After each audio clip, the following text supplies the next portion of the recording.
aquilo que nós precisamos ouvir. Muito obrigado, Senhor. Nessa manhã nós te louvamos e te agradecemos. No nome poderoso de Jesus. Amém. Amém, queridos? Glória a Deus. Bom dia, igreja. Tá bom. Eu queria que você fechasse seus olhos e ativasse aí o seu ser interior. Você tem aprendido que você é um espírito, né? E que é nesse lugar, no espírito, que a gente adora ao Senhor, que a gente glorifica o nome dEle. Então feche os seus olhos aí. Eu sei que fizeram uma propaganda aí a meu respeito, de que eu sou canela de fogo, mas o fogo que arde em mim, arde em você também. Né? Em Pentecostes veio sobre todos os que estavam reunidos naquele lugar um som como de um vento impetuoso, e sobre cada um repousou uma língua como de fogo. Então sobre você, na sua vida tem fogo. Então que você ativasse o seu ser interior, porque Jesus está aqui. Amém? Senhor está aqui. E a Bíblia fala em João que Ele veio para os seus, mas os seus não o receberam. Né? E eu tenho meditado nesse versículo, porque da mesma forma que Jesus veio para os seus e os seus não o receberam, hoje nós como igreja, a gente pode cair no mesmo risco, porque o Espírito Santo já veio, já foi derramado sobre toda a carne, mas nós podemos às vezes negligenciar a presença do Espírito. Então nessa manhã que você fale aí com o Senhor, que você abra o teu coração, que você declara para Ele que a sua atenção está voltada para Ele nessa manhã. Que o teu desejo, Senhor, o nosso desejo é aprender mais sobre Jesus nessa manhã. É receber, Espírito Santo, revelação de quem é o nosso Senhor, de quem é o nosso amado. Nosso coração é teu, nossa atenção é tua nessa manhã, Senhor. Nós te louvamos. O Senhor está aqui, meu irmão, minha irmã. O Rei está nesse lugar. A Bíblia fala que é aquele que era, que é e que há de vir. Ele está aqui, o soberano da criação de Deus. Aleluia. Aquele que é santo e verdadeiro. Apocalipse 1, 5 e 6 diz que Jesus Cristo, que é a testemunha fiel, o primogênito dentre os mortos e o soberano dos reis da terra, Ele que nos ama e mediante o seu sangue nos libertou de todos os nossos pecados e nos constituiu reino e sacerdote para servir a Deus seu Pai. A Ele, portanto, sejam a glória, o domínio pelos séculos dos séculos. Jesus, nós te honramos nessa manhã. Nós te honramos abrindo o nosso coração e dando a você toda a nossa atenção. Espírito Santo, fala conosco nessa manhã. Que nessa manhã nós saiamos daqui transformados um pouco mais em Jesus. Amém? Eu creio que se você está aqui nessa manhã é porque tem fogo em você. Amém? Porque você quer conhecer mais dele. Você já entendeu que você foi criado de um modo maravilhoso, extraordinário, como diz lá em Salmo 139. Eu te agradeço por me ter feito de uma maneira tão extraordinária. E aí você já entendeu que um Deus extraordinário cria pessoas extraordinárias para viver de uma maneira extraordinária. Não é para viver de uma maneira natural que Deus nos criou, mas para viver de uma maneira sobrenatural. Amém? Aleluia. Então nós fomos criados e chamados para viver de uma forma plena. E essa vida só pode ser vivida nele. Hoje nós começamos aqui pela manhã celebrando a ceia. E glória a Deus, porque foi exatamente nesse dia que eu vim, né? Nesse dia de celebração, de festa, porque Ele não está morto, Ele ressurgiu, Ele está vivo e está entre nós. E fomos chamados para viver a vida dEle. Poderoso que o pastor ministrou aqui. Ele tomou um cálice que nós não podíamos tomar, para que nós nos apropriássemos e tomássemos da vida dele. E essa vida é abundante, essa vida é plena, essa vida é extraordinária. Não tem vida melhor do que essa. Você pode dizer, não tem vida melhor do que essa. É a vida de Jesus, é a vida pela fé. Amém? E eu estou muito feliz de estar aqui. Quando eu estava pensando no dia de hoje, eu lembrei de Paulo. Vou até abrir aqui, está lá em Romanos 1. Não é o que eu vou falar, não. Mas eu lembrei desse texto. Capítulo 1 de Romanos, Paulo diz assim, ó. Romanos 1, versículo 11. Pois grande é o desejo do meu coração em ver-vos. E eu estava muito feliz de estar aqui para ver vocês, para compartilhar convosco algum dom espiritual, a fim de que sejais fortalecidos. Tenho certeza que Deus vai nos fortalecer nessa manhã. Estou muito feliz de estar aqui hoje, muito honrada de receber esse convite. E aí Paulo ainda diz assim: quero dizer, para que eu e vós sejamos mutuamente encorajados pela fé. Meu objetivo é colher algum fruto espiritual entre vós. Então eu também estou aqui porque eu sei que aqui eu tenho recebido também. Eu recebo dessa casa o fruto espiritual. Toda vez que eu venho aqui, eu sou acrescentada por Deus, pelo Espírito Santo. Porque vocês têm recebido uma palavra de fé. Amém? E aí, aquilo que Deus colocou no meu coração, é só apertar aqui, né? Para cá. Esse título aí, ó. Se eu pudesse dar um título, seria esse aí. Se submetendo para viver uma vida de intimidade. E esse, gente, é o tema do coração de Deus. Por toda a história da humanidade, por toda a Bíblia, o nosso Deus anseia por intimidade, por um relacionamento conosco. Pela restauração de todas as coisas. Está escrito em 2 Coríntios, capítulo 5, versículo 19, diz assim: pois Deus estava em Cristo, reconciliando consigo mesmo o mundo, não levando em conta as nossas transgressões, e nos encarregou da mensagem da reconciliação. Deus em Cristo estava reconciliando consigo essas coisas. E o desejo de Deus por toda a palavra é um desejo de relacionamento. E não dá para viver uma vida de intimidade com Deus sem se submeter à palavra, se submeter ao senhorio de Cristo. É a humanidade vazia, perseguindo, desejando a plenitude. Porque o homem tem esse anseio pelo que é eterno. Salmo 63, versículo 1, fala dessa fome, dessa sede do salmista. Davi fala, ó Eterno, Tu és o meu Deus, e a Ti eu busco dia e noite. A minha alma tem sede de Ti, todo o meu ser anela pelo refrigério da Tua presença, numa terra árida, exausta e sem água. O salmista aqui está falando do desejo dele, da falta, da necessidade que ele tem da presença de Deus. E essa é a necessidade de cada ser humano. E só pode ser preenchida, plenamente preenchida, num relacionamento com Deus. Nenhuma outra criatura no planeta anseia pela plenitude. Somos insatisfeitos. Há em nós uma profunda necessidade de mais do que essa vida pode oferecer. Sabe por quê? Nós fomos feitos para uma vida extraordinária, acima dessa. E é por isso que a gente é insatisfeito.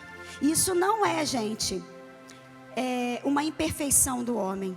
Ao invés disso, quanto mais viva uma pessoa é, o mais sedenta e faminta ela fica. Você sabe que o morto não tem fome nem sede. Morto está morto, não tem desejo de nada.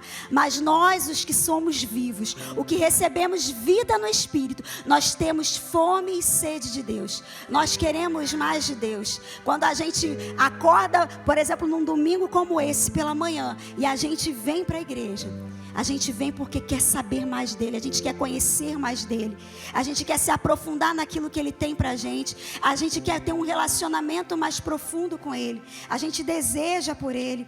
Efésios 3,19 diz assim: e assim entender o amor de Cristo, que excede todo o conhecimento, está acima do conhecimento natural, para que vocês sejam preenchidos de toda a plenitude de Deus. É isso que Deus tem para a gente, toda a plenitude dele, não tem parte dele. Ele não quer que a gente tenha apenas uma parte, mas Ele quer derramar sobre cada um de nós a plenitude do conhecimento dele. Mas só dá para conhecer alguém se relacionando e tendo intimidade com essa pessoa, né? Eu e o Elton, a gente está casada há mais de 20 anos. E às vezes a gente acaba aprendendo que a gente ainda não sabe tudo sobre o outro, né? Porque a gente também é transformado, né? A gente está num processo de transformação, a gente está crescendo. Alguma coisa que a gente aprende faz a gente crescer um pouco mais. Uma coisa que a gente está aprendendo hoje transforma a gente por dentro, né? E isso acaba resultando para fora. Então a gente está conhecendo o Senhor. E à medida que a gente se relaciona, a gente também vai se conhecendo. Porque assim como Ele é, nós somos. E a boa nova do Evangelho é a possibilidade de retomar um relacionamento que foi interrompido pelo pecado. O anseio, a fome, a sede, o desejo por relacionamento e intimidade com Deus, que foi interrompido pelo pecado, foi restaurado e pode ser satisfeito por causa da obra de Jesus. Você já ouviu aqui, né? E aí eu queria voltar com você lá no Éden. Gênesis 3:8. Abre a sua Bíblia aí. Gênesis 3:8. A Bíblia diz, gente, que naquele dia, quando soprava o vento suave da tarde, o homem e a mulher ouviram a voz do Senhor, que estava passeando pelo jardim. Existia entre Deus e aquele casal um relacionamento de intimidade e comunhão. Um relacionamento de conhecer Deus e também ser conhecido. Mas essa relação ela foi quebrada. Você conhece a história? Exatamente por causa da insubmissão. Insubmissão é o que, gente? Por que eu estou dizendo que foi exatamente por causa da insubmissão? Porque Deus tinha dado uma palavra.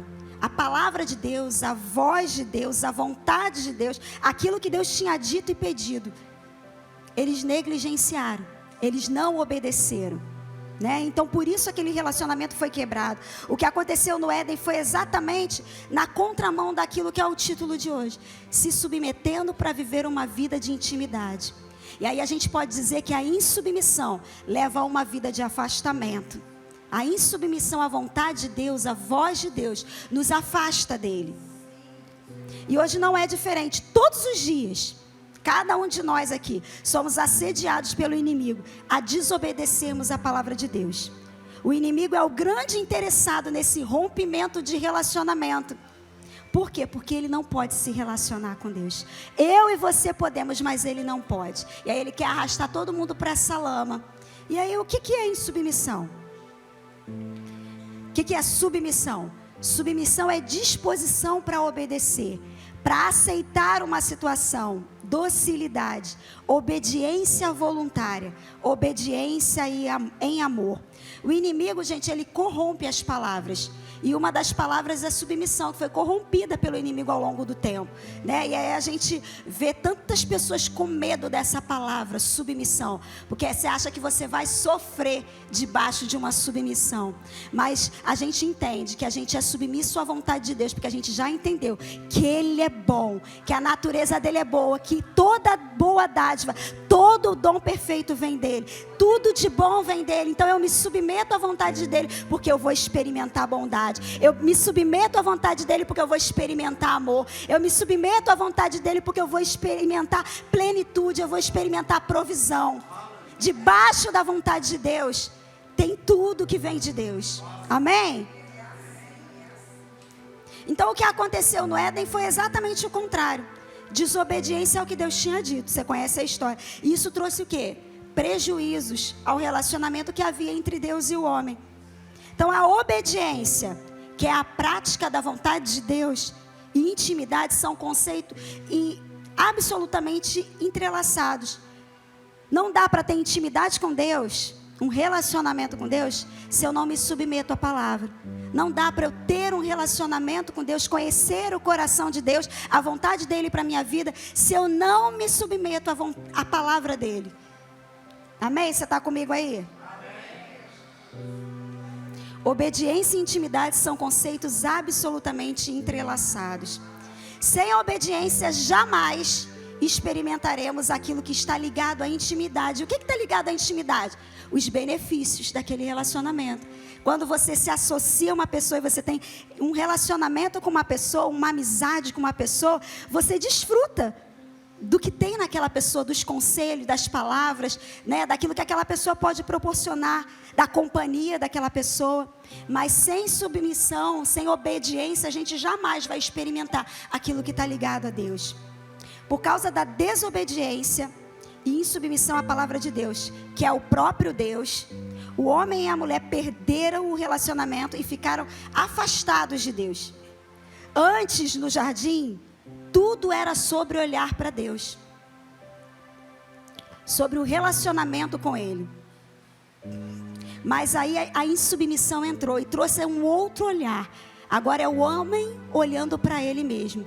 Antes tudo era sobre olhar para Deus e receber de Deus e obedecer a Deus. Mas no instante que a insubmissão, que a desobediência entra, que o pecado entra, o homem passou a olhar para ele mesmo. E esse olhar fora de Deus trouxe prejuízos para o homem. Então em Gênesis 3, a gente vê que o homem e a mulher não se submeteram à vontade de Deus e experimentaram afastamento, prejuízo, morte, quebra de relacionamento. Mas aí a gente vai para Gênesis 5, aí você abre lá em Gênesis 5, que a gente vê uma outra história começando. Algumas gerações depois. Você conhece essa história também? E fala sobre Enoque. Em Gênesis 5, Deus fala de um outro homem, Enoque. No versículo 24 está escrito assim: andou Enoque com Deus, e já não era, porque Deus o tomou para si. E andar, gente, diz respeito a isso aqui, ó. Diz respeito a concordar, a dar crédito, obedecer, permanecer ao lado, ser constante. Andar diz sobre isso. E Deus está nos chamando para andar com Ele, para concordar com Ele, para dar crédito à palavra dEle, para obedecer, para permanecer. A palavra de Deus fala sempre sobre permanecer, sempre sobre perseverança, sempre sobre ser constante. Né? Amós 3:3 diz assim: duas pessoas poderão caminhar lado a lado se não estiverem de acordo. Como é que eu vou andar com Deus se eu não estou de acordo com Deus? E aí é concordando com o que está escrito, porque Ele deixou tudo escrito, e Deus está nos chamando para andar nesse acordo com Ele, nessa concordância com Ele. Então a gente pode entender que Enoque experimentou um relacionamento de intimidade com Deus, porque ele andava com Deus, concordava com Deus, obedecia a Deus. Quem quer intimidade com Deus? Quem quer intimidade com Deus aí? Quem quer conhecer o coração de Deus? Quem quer intimidade com Deus precisa responder em obediência e fé à palavra. Precisa concordar com Ele. Precisa ter essa disposição de amor em obedecer. E aí eu separei aqui o trecho de um livro, que eu amo esse trecho, eu queria ler para você.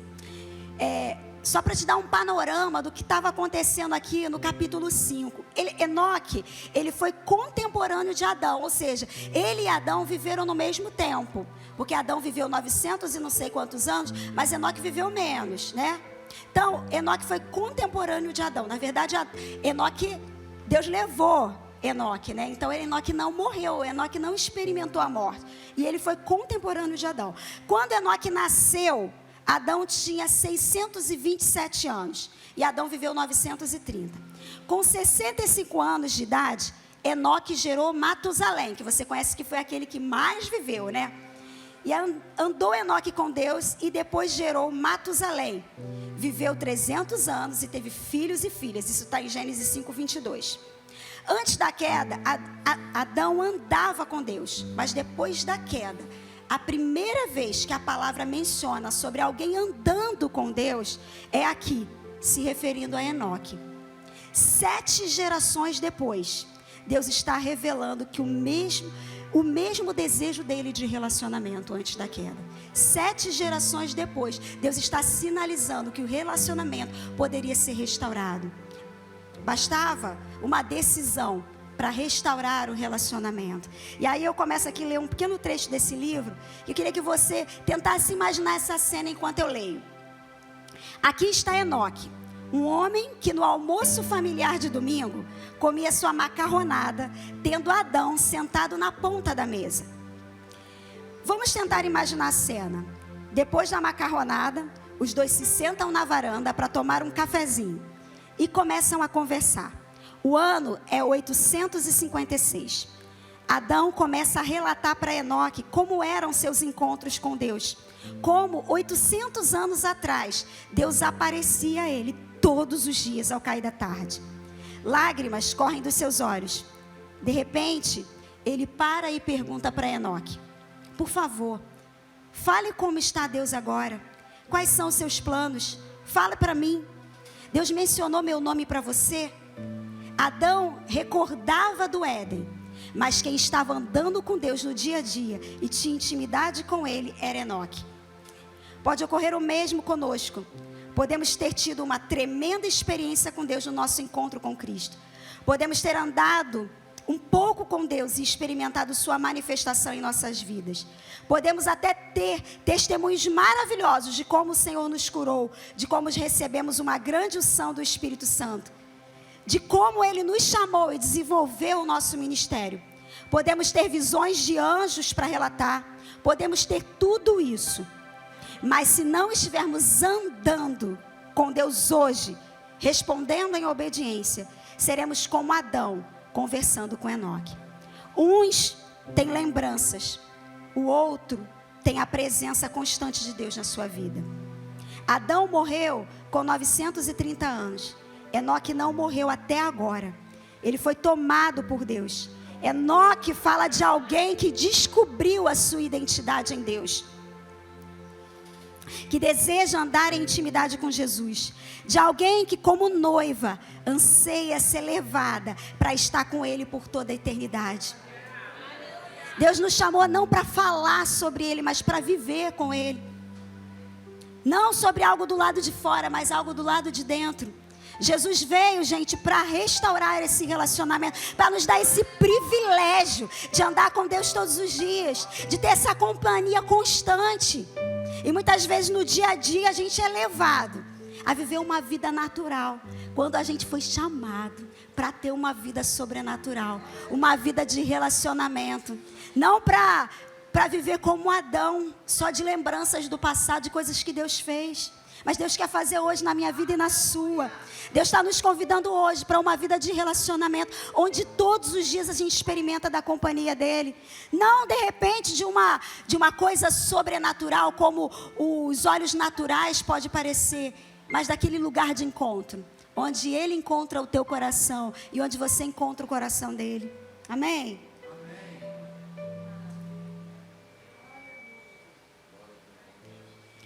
Em Cristo, Deus nos chama novamente para caminharmos no jardim com Ele ao entardecer.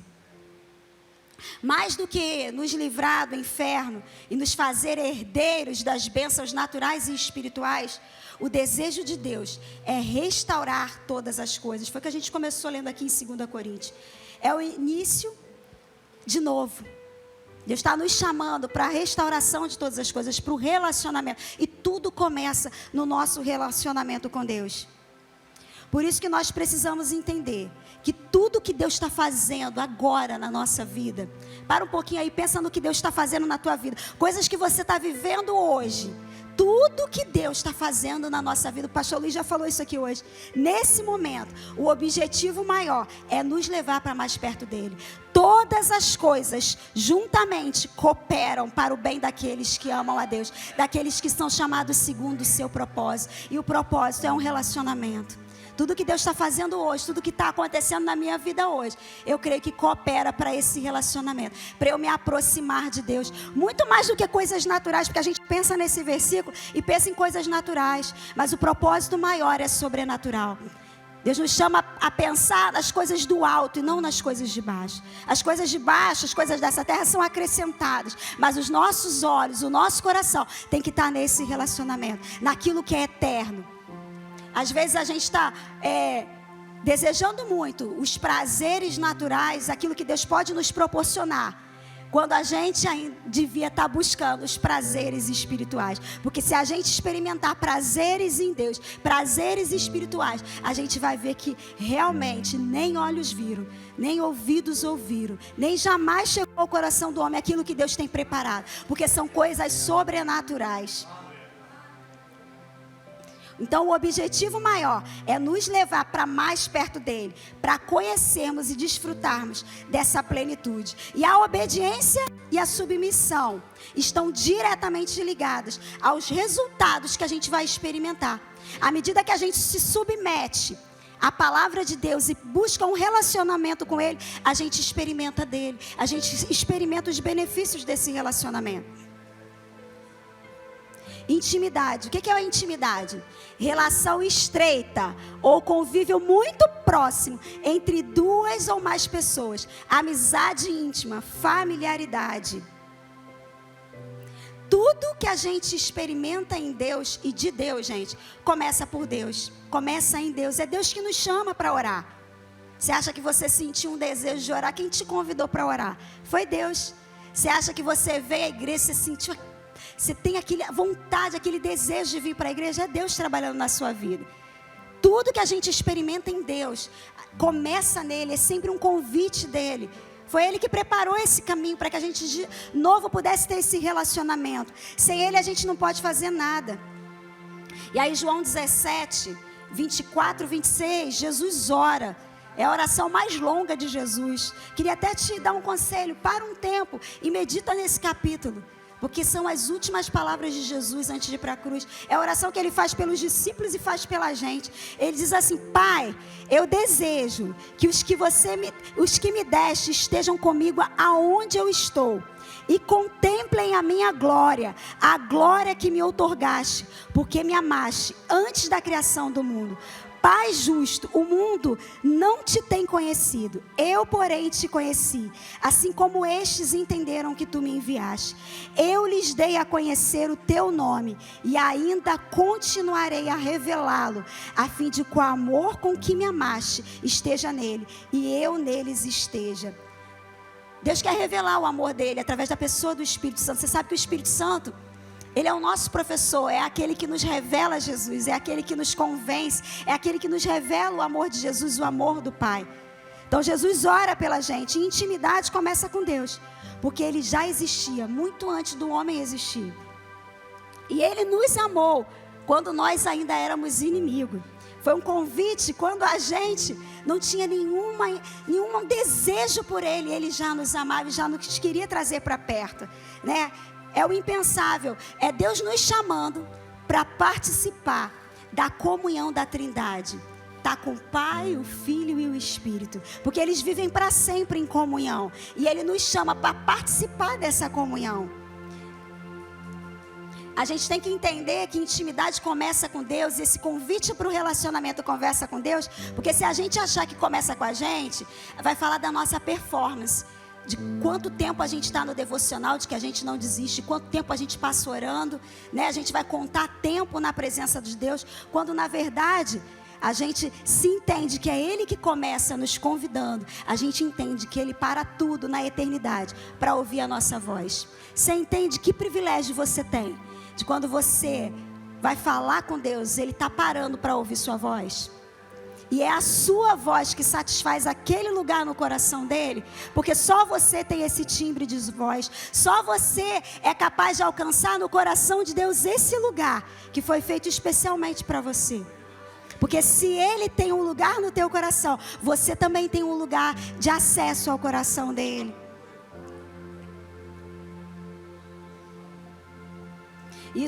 Isso muda a disposição do nosso coração, quando a gente entende que é um convite dele, para a gente se aprofundar, se a gente se relacionar com ele. Em Cristo, Deus abriu o coração dele para mim e para você, para que nós pudéssemos conhecê-lo. Eu e você, a gente já não tem mais duas tábuas de pedra que a gente se relaciona. A gente tem um homem interagindo conosco. Em Jesus, Deus mostra o amor dele, a graça dele, o perdão dele. E a intimidade, gente, ela pressupõe um relacionamento pessoal. Precisamos entender que Deus é uma pessoa e que Ele ama se relacionar com a gente. E quanto mais nós nos relacionamos e conhecemos Jesus, menos sobra da gente. Você entende que o Evangelho, ele é uma transformação. É uma transformação à imagem de Jesus. Nós somos convidados a virmos do jeito que a gente está. Mas Deus nos ama tanto que Ele nos transforma para que a gente pareça cada dia mais com Jesus. Esse é o desejo de Deus. Filhos semelhantes a Jesus.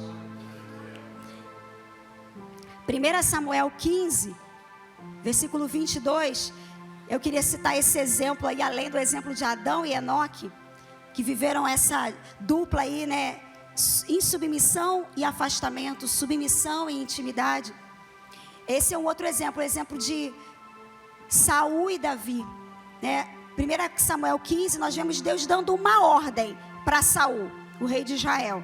E Deus fala no versículo 2 assim, Deus fala através de Samuel: castigarei os amalequitas pelo que fizeram a Israel, atacando-os quando saíam do Egito. Agora vão, ataquem os amalequitas e consagrem ao Senhor. Estou lendo o capítulo 15, versículo 2 e 3. Agora vão, ataquem os amalequitas e consagrem ao Senhor para destruição tudo que lhes pertence.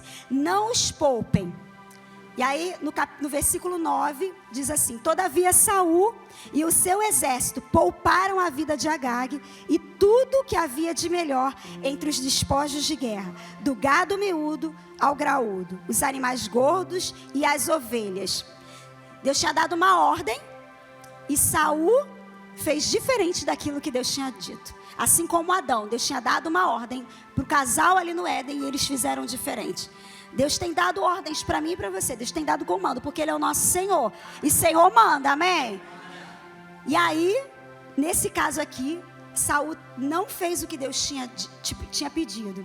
E aí no versículo 11, Deus diz, olha o que Deus diz: arrependo-me de haver promovido Saul à realeza, porquanto ele, nessa versão diz assim, se afastou de mim e não seguiu as minhas orientações. Você entende que a insubmissão de Saul, Deus usa aqui, essa versão traz essa palavra, se afastou. A insubmissão à palavra trouxe um afastamento, porque Saul foi insubmisso, Saul não obedeceu, ele se afastou de Deus. E aí no versículo 12 diz assim: de manhã Samuel partiu ao encontro de Saul. Deram-lhe essa informação. Olha a informação que deram para Samuel.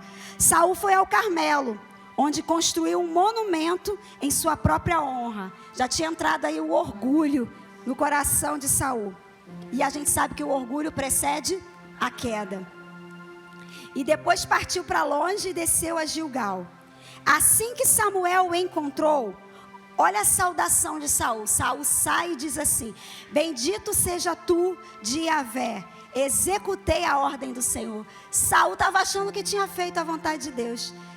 Saul estava garantido, né, no coração dele que ele tinha feito a vontade de Deus, que ele tinha obedecido.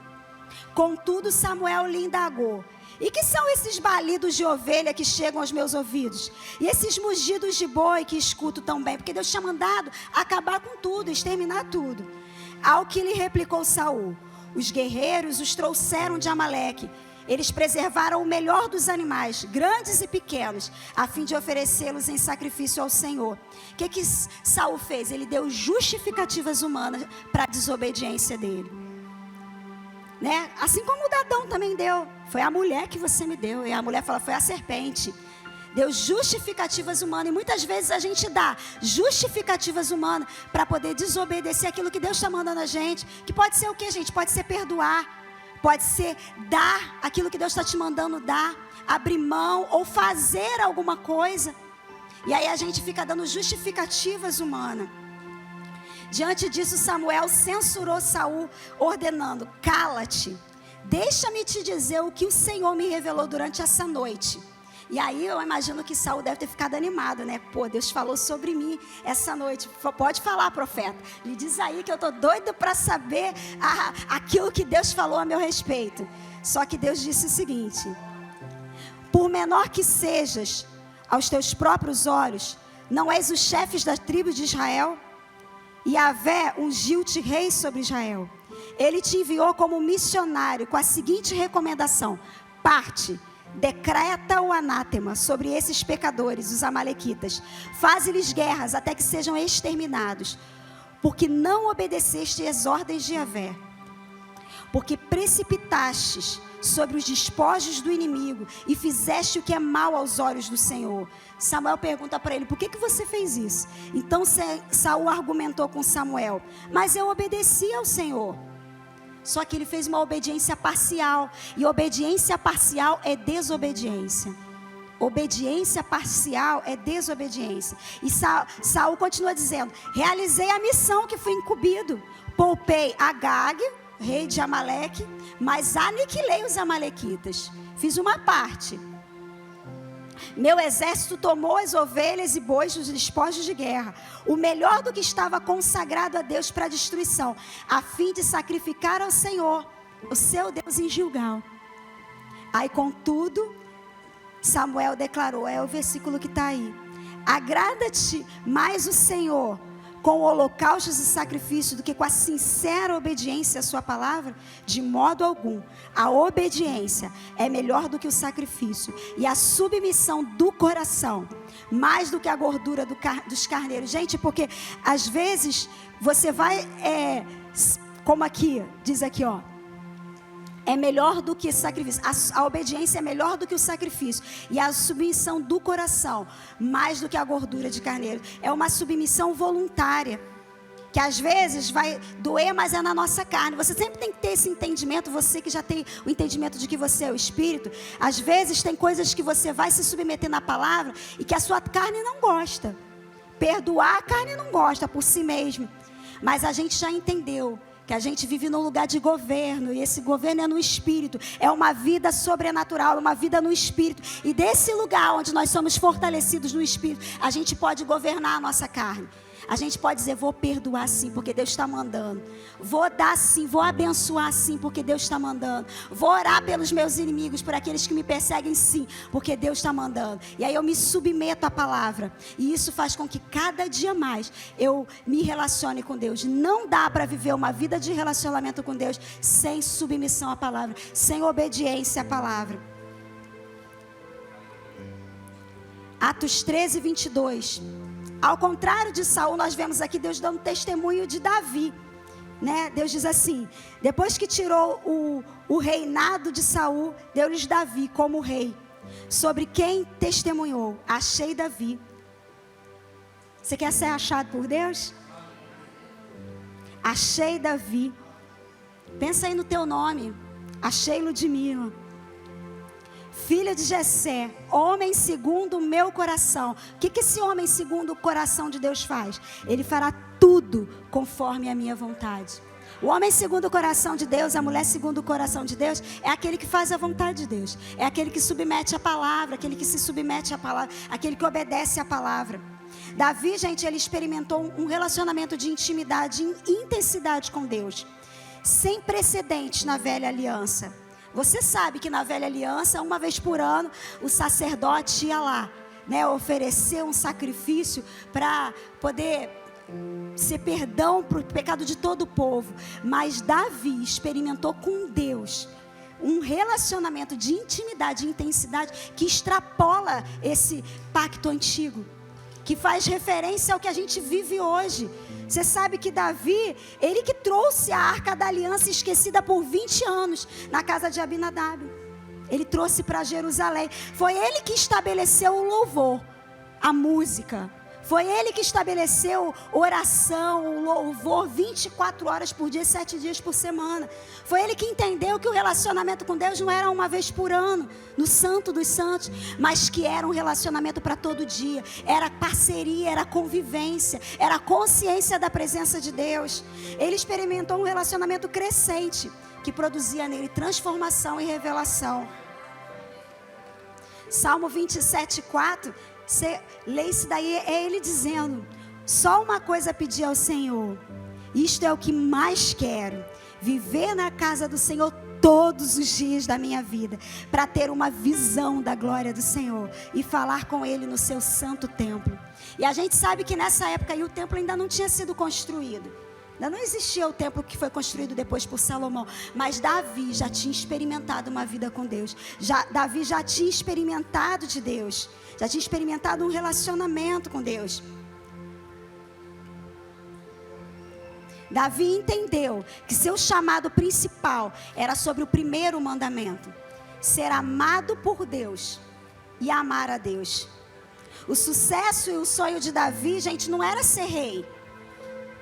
O sucesso e o sonho de Davi era conhecer Deus e ser conhecido dele. Era esse relacionamento. E porque Deus viu isso, ele encontrou um coração próprio para ser rei. Porque o coração de Davi não era sobre o reinado, não era sobre coisas que ele ia fazer nessa terra, mas era conhecer o Senhor. era ter um relacionamento com Deus. E porque Deus viu que o coração de Davi era esse, Deus encontrou ali um coração próprio para ser rei. E Davi, ele passa por várias estações na vida dele, né? Se você for ler a história de Davi, você sabe que ele passa por Belém, por Gibeá, ele passa por aquela caverna em Adulão, passa por Jerusalém. Mas em todas as estações da vida de Davi, o desejo de Davi era por Deus. O coração de Davi era inclinado para Deus. Diante da dificuldade, diante da perseguição, diante de todas as afrontas, o coração de Davi era o coração que queria fazer a vontade de Deus. Amar a Deus, gente, é sobre as nossas escolhas. É sobre escolher por Ele, sobre escolher por Jesus, pela palavra. Você sabe que Jesus é a palavra. Então, quando você escolhe a palavra, você está escolhendo Jesus. Às vezes a gente não tem essa consciência. E a gente acha que está escolhendo por Jesus quando a gente não está escolhendo a palavra. Mas escolher a palavra é escolher Jesus. Davi, ele cometeu erros, naturalmente, muito mais graves do que o de Saul, né? Se a gente for olhar para a trajetória de Davi, a gente pode comparar os erros de Davi aos erros de Saul, e você vai dizer assim, mas poxa, Davi cometeu erros naturalmente maiores que os de Saul. Mas Davi, ele não argumentou. Diferente de Saul, ele não se justificou, ele não trouxe justificativas humanas, ele se arrependeu, e o arrependimento aproximou ele de Deus.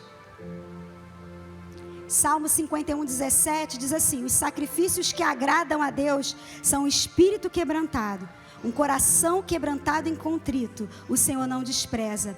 Deus, gente, Ele não confunde a nossa imaturidade espiritual com rebelião.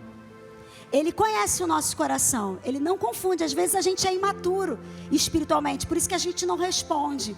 Ele não confunde isso com rebelião. Ele conhece o nosso coração e sabe que a gente está em crescimento. Mas Deus já tem nos dado palavra e Ele nos pede de acordo com aquilo que a gente tem recebido.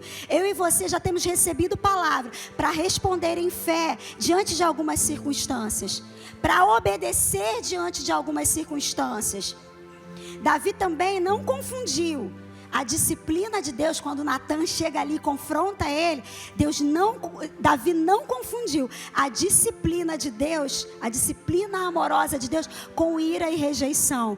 Ele entendeu que a disciplina, que a exortação de Deus ali através de Natan é para reconciliação, era para ele restaurar o relacionamento, era para ele receber de Deus, era para ele voltar a ter esse relacionamento com Deus. Porque às vezes a gente vê crente que está de mal com Deus, né?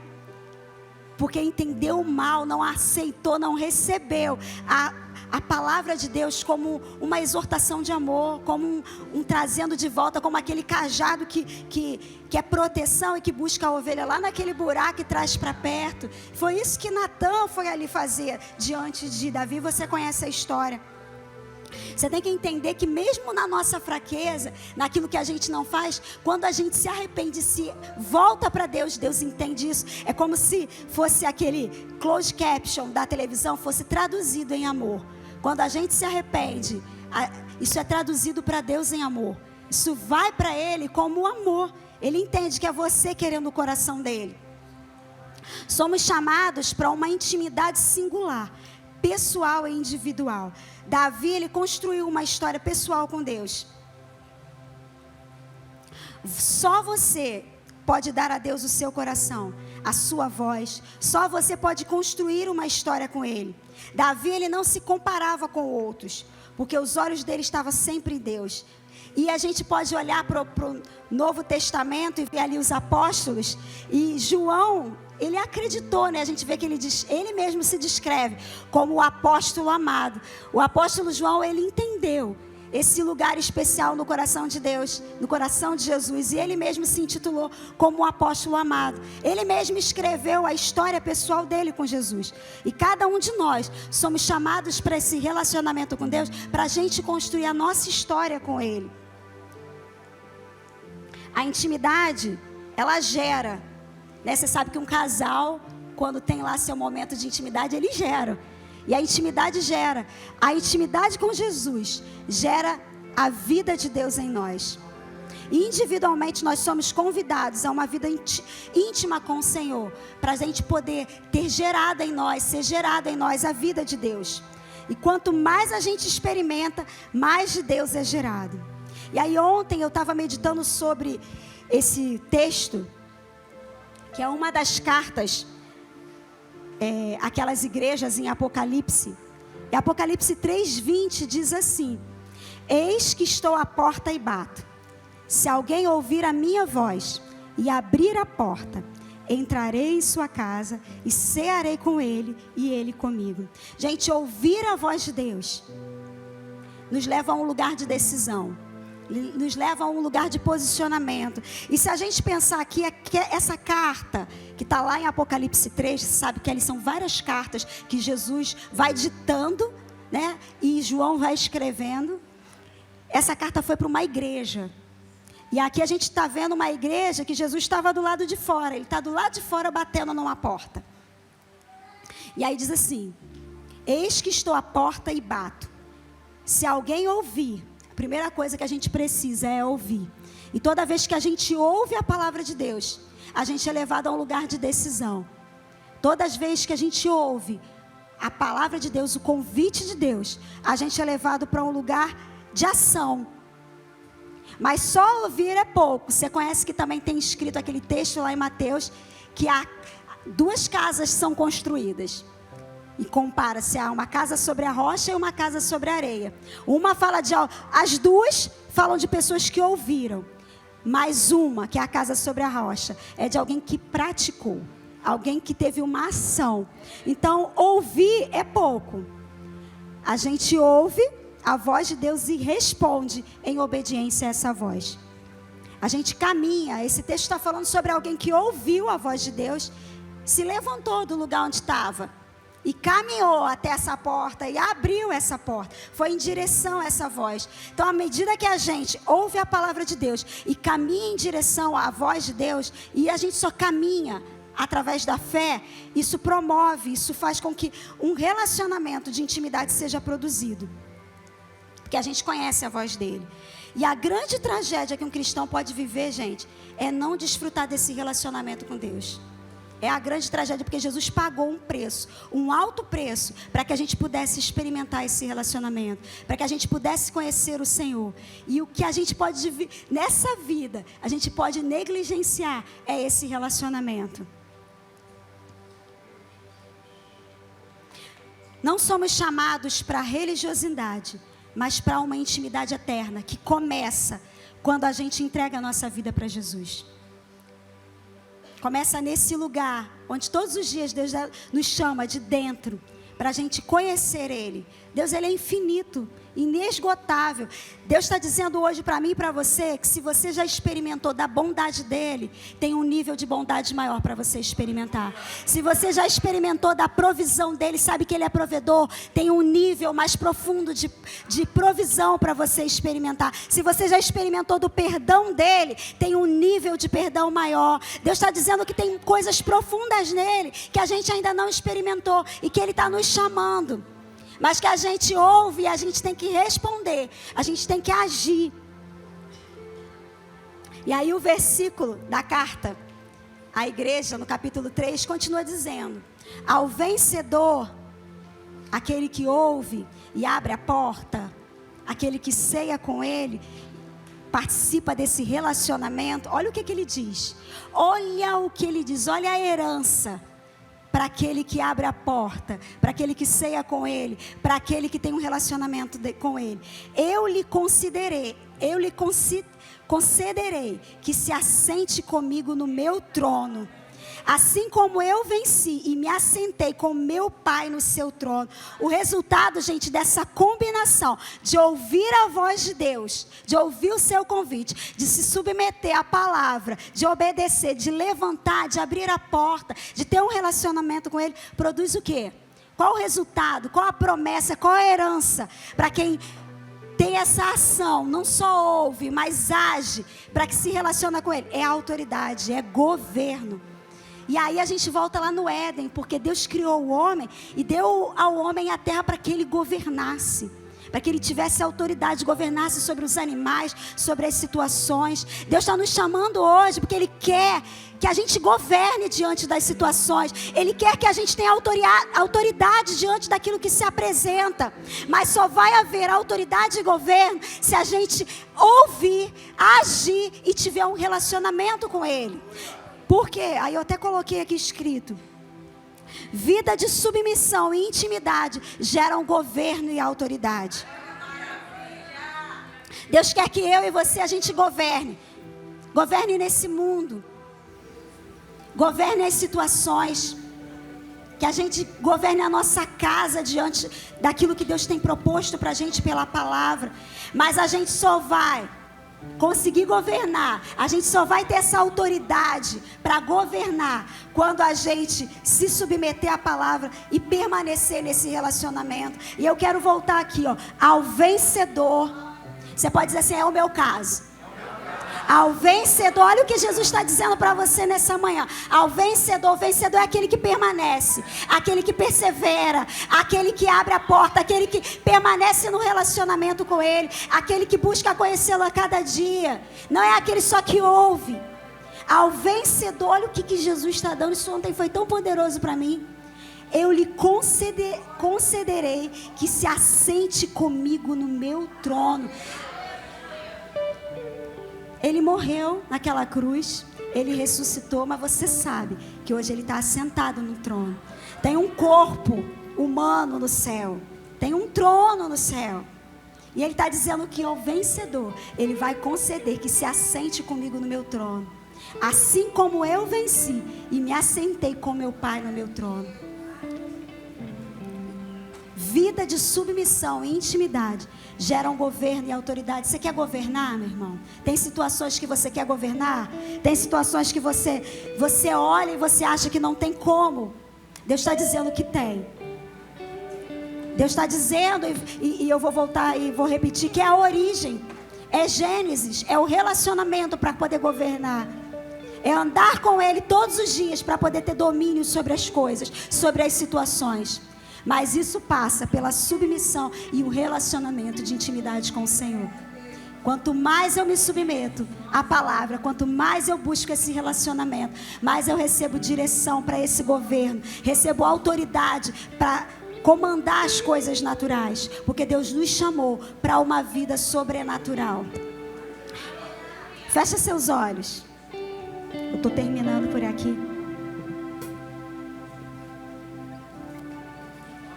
Vida de submissão e intimidade geram governo e autoridade. Jesus, Ele tem nos convidado para esse relacionamento, para que a gente acesse o coração dEle, para que a gente saiba o desejo dEle. Muitas vezes a gente apresenta diante de Deus os nossos desejos, as nossas petições, e é para fazer isso mesmo. Ele disse que era para a gente fazer. Mas poucas vezes a gente pergunta para Ele qual é o desejo do coração dEle. O que você quer, Senhor? Eu quero realizar o desejo do Teu coração. Eu quero fazer conforme a Tua vontade, assim como fez Davi. Deus está nos chamando, através do relacionamento com a palavra e com o Espírito Santo, para que a gente busque esse relacionamento, para que a gente governe diante das situações. Sabe, a gente não possui uma parte de Deus, você possui a plenitude de Deus em você.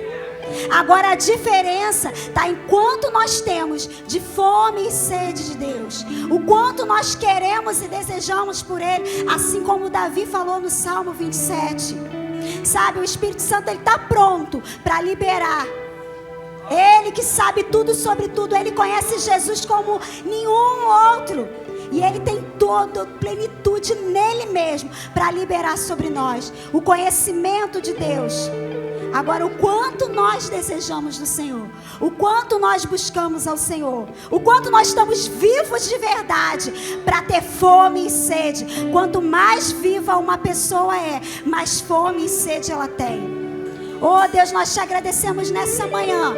Oh Senhor, nós te agradecemos nessa manhã, porque nós somos o Espírito vivo, porque nós recebemos esse novo nascimento e vida foi gerada em nós, e fome e sede tem sido gerada em nós. Oh Espírito Santo, Você que é o nosso professor, o nosso ajudador.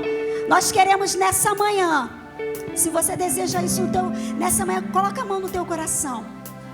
Eu desejo nessa manhã inclinar o meu coração para submissão à palavra, para essa vida de relacionamento com o Senhor. Oh Deus, eu quero comprometer o meu coração nessa manhã com a tua palavra e com o teu espírito, para viver, Senhor, a vida sobrenatural e extraordinária que o Senhor tem me chamado, aquela para a qual você me criou, Senhor. Eu não quero abrir mão dessa vida, eu não quero viver uma vida apenas natural, mas eu quero uma vida sobrenatural, uma vida extraordinária, uma vida de fé, porque eu tenho entendido que essa é a vida do justo, essa é a vida programada por ti, uma vida, Senhor, que é como a luz da aurora, que vai brilhando, brilhando, até ser dia perfeito. É isso que eu desejo, Senhor. Uma vida de iluminação, uma vida de revelação, uma vida de conhecimento, uma vida de intimidade, uma vida onde o seu coração é revelado ao meu coração. Oh Senhor, nós desejamos por mais de Ti. Nós entendemos que fomos chamados para governar as situações, governar as circunstâncias pela Tua palavra e pelo Teu Espírito, Senhor. Que nessa manhã, essa palavra, Senhor, encontre um espaço no nosso coração, e que nosso dia a dia, as nossas escolhas, mostrem, Senhor, o quanto nós Te amamos. Em nome de Jesus. Amém.